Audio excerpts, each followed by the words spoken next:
Welcome to our International Student Brief program. Today, we're diving into the rising costs of university education and the tough decisions families face.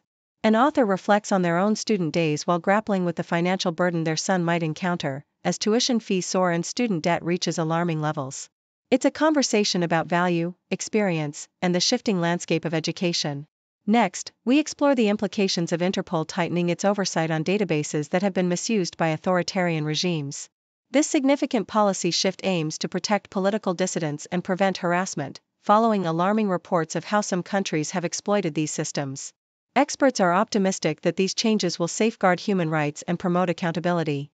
Finally, we share the news of Keane's plans to move abroad as he steps back from his role in punditry. While he enjoys analyzing football, he's had enough of the travel and attention that comes with it. Switzerland is on his radar, and we can't help but wonder how he'll adjust to life outside the limelight. Please continue to watch for more detailed content. Telegraph. The author reminisces about their university days at Exeter in 1996, filled with excitement and cherished memories, contrasting it with the current daunting financial landscape for students and their families. With tuition fees rising and the average student graduating with nearly £45,000 in debt, the author grapples with whether to support their son, Charlie, through this costly journey. They highlight the stark differences in living costs and expectations between their time as a student and today, questioning if the university experience is truly worth the financial burden. The nostalgia for the formative experiences of university life clashes with the reality of crippling debt, leaving the author uncertain about Charlie's educational future. Telegraph. The article discusses the implications of rising tuition fees and frozen maintenance loan thresholds, which are trapping middle-class families in a financial quagmire. With the Labour government's recent increase in tuition fees, many parents now face the prospect of covering substantial shortfalls between what their children receive in maintenance loans and the actual living costs. The analysis reveals that nearly half of households with children studying outside London are only eligible for the minimum maintenance loan, which is insufficient to meet expenses. Experts express concern over the long-term effects of these financial pressures on families and students, emphasizing the need for the government to reassess the means testing thresholds to alleviate the burden on struggling households. New York Times. Interpol has taken significant steps to enhance oversight of its databases to prevent misuse by authoritarian regimes targeting political dissidents.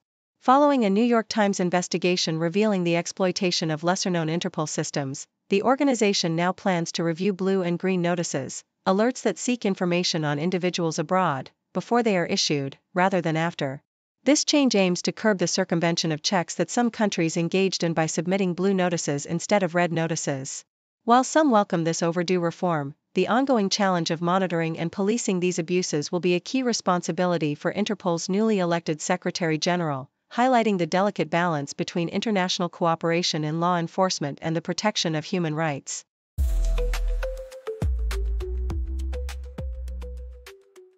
The Independent reports that former Manchester United captain Keane has expressed his intention to move abroad within the next couple of years, following his earlier commitment to step away from punditry in the next decade. During a candid discussion on the overlap on tour, Keane acknowledged his enjoyment of analyzing games for Sky Sports and ITV but cited the increasing hassle of travel and fan interactions as significant factors in his decision. He even hinted at Switzerland as a potential destination, emphasizing his desire to escape the pressures that come with his current role, including a recent incident where he was headbutted by a fan. According to The Diplomat, Australia's proposed cap on international student enrollments is causing concern among Indian students, who have historically viewed Australia as a prime destination for higher education. With over 125,000 Indian students in Australia, the cap is perceived as a response to criticism regarding the post-COVID international education boom amid a cost of living crisis. This move follows similar changes in Canada and the UK, prompting Indian students to consider alternative countries for their studies, such as Germany, Spain, and UAE, which offer more welcoming migration policies and lower costs. The article also highlights India's efforts to establish itself as a higher education destination through collaborations with global institutions, aiming to attract international students while addressing its own educational aspirations. Nikkei Asia discusses the implications of Donald Trump's return to the White House for the tech industry both domestically and internationally. With a focus on the ongoing US-China tech rivalry, Trump's administration is expected to maintain a hardline stance against Chinese tech firms, albeit with a less coordinated approach compared to his predecessor. His campaign promises included deregulation of cryptocurrency, which has garnered support from tech investors, while his views on electric vehicles are more critical, potentially impacting the industry negatively.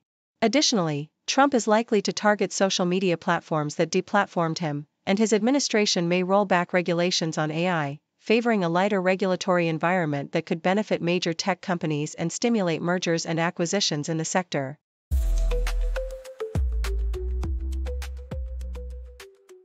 Telegraph reports that nearly 1 million individuals in England who took out student loans have not begun repaying them, raising concerns about a potential multi-billion-pound burden on taxpayers. Data from the student loans company reveals that 1 in 5 borrowers has missed their repayment deadlines, likely due to low income levels that fall below the repayment threshold. The situation is exacerbated by the recent increase in tuition fees to £9,535, which may lead to even more graduates accumulating debt without the means to repay. Experts warn that this trend reflects a troubling disconnect between higher education outcomes and job market realities, leaving many graduates feeling misled and financially strained. Australian Broadcasting Corporation highlights the precarious state of universities in Canberra, particularly the Australian National University, ANU, and the University of Canberra, UC, as they face significant job cuts and financial turmoil. The ANU is contemplating over 630 redundancies in an effort to address a projected $200 million deficit, leading to a culture of fear among staff who feel their voices are being ignored. Meanwhile, the UC is undergoing similar measures, with staff expressing shock and anxiety over the rapid changes. Experts predict that these cuts are just the beginning of broader challenges facing the higher education sector, as declining federal funding and a drop in student enrollment exacerbate financial instability. CNN projects that Donald Trump will return to the presidency as America's 47th president, marking a historic political comeback after his controversial exit 4 years ago. Despite facing numerous legal challenges and an impeachment, Trump secured the necessary electoral votes, tapping into public frustration over economic issues and immigration. His victory is expected to usher in a period of significant upheaval, as he has pledged to enact aggressive policies, including mass deportations and a potential overhaul of the U.S. economic system. As Trump prepares to take office again, concerns about his authoritarian tendencies and unpredictability in foreign policy loom large, signaling a tumultuous era ahead for both domestic and international affairs.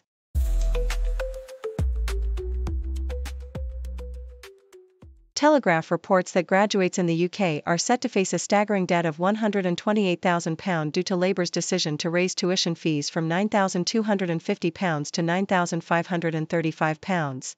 Education Secretary Bridget Phillipson defended this increase as a necessary measure to address the funding crisis in higher education. However, critics like Laura Trott, the shadow education secretary, argue that this move is a declaration of war on students, as it will burden them with debt for decades.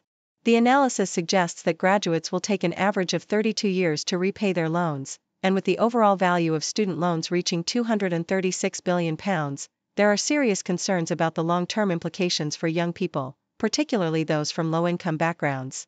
In a related piece, The Telegraph emphasizes the growing frustration among young people regarding the government's handling of education funding.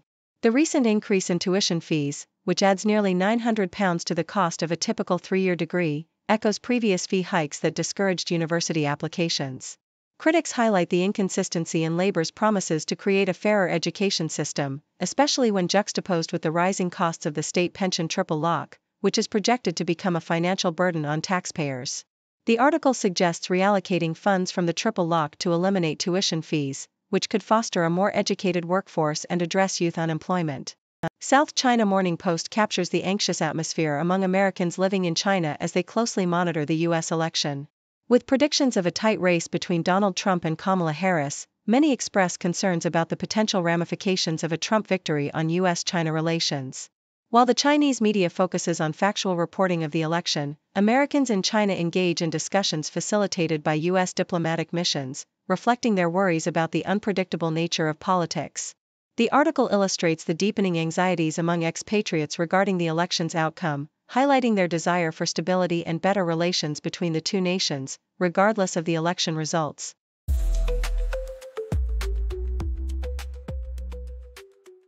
South China Morning Post reports on ETH Zurich's controversial decision to impose stricter admission policies for students from certain countries, particularly China.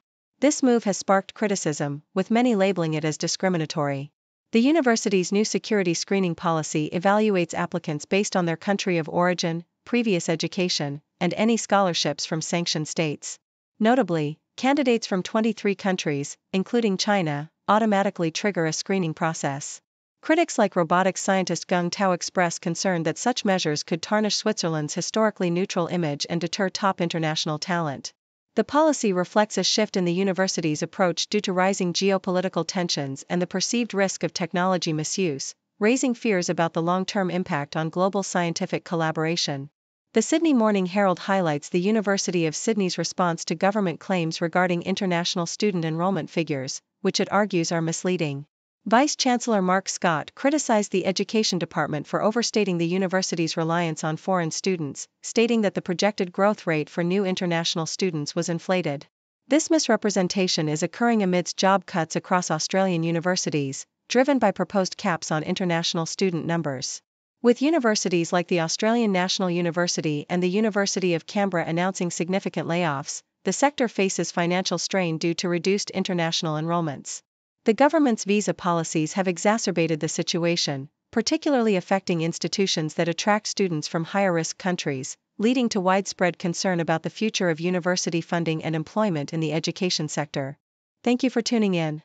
The content above showcases the latest briefing reports and analytical synopses, thoughtfully curated by the 6Do team. These insights stem from a wide array of reputable media outlets, think tanks, government sources, and specialized experts worldwide. We encourage you to explore these sources for a comprehensive perspective. Keep in mind that while the content may not always align with the official standpoint of 6Do Brief, it's not meant to be taken as absolute directives for decision-making.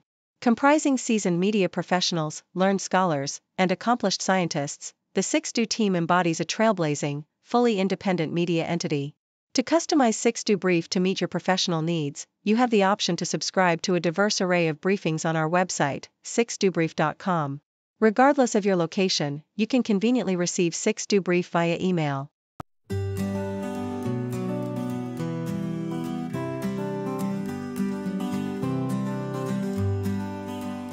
Got a question in your mind? We'll find the answer, we'll be kind. Encyclopedia on everything. Laugh and learn with the zing, zing, zing. From ends to outer space, we've got the facts in one great place. For kids and grown-ups too, we've got the A to Z for you.